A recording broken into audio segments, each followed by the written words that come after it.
Hey guys, I'm here with Jenny. Hello. And we are at FETC. Whoop, whoop.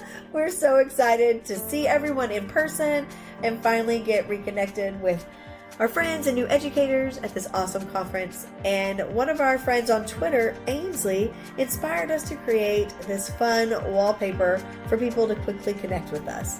So check out her tweet. Here, she created her very own wallpaper with a QR code to her content.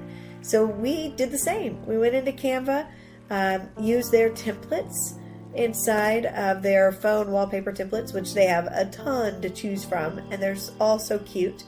Then we used the QR code generator inside of Canva, inserted our bit.ly, clicked generate code, and the code popped right into our creation. So easy. Love it.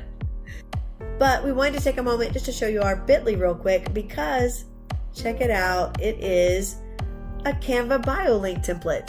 They have so many amazing templates to choose from. We inserted all of our content, and each of these buttons just link to content about us.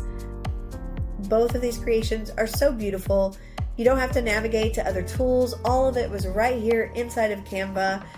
We love that. We love that you can create in one space. It's a one-stop shop. It's the only tool we use. So check out our link. We can't wait to connect with you and get to know you better. And don't forget to go and be A different kind of awesome. Bye. Bye.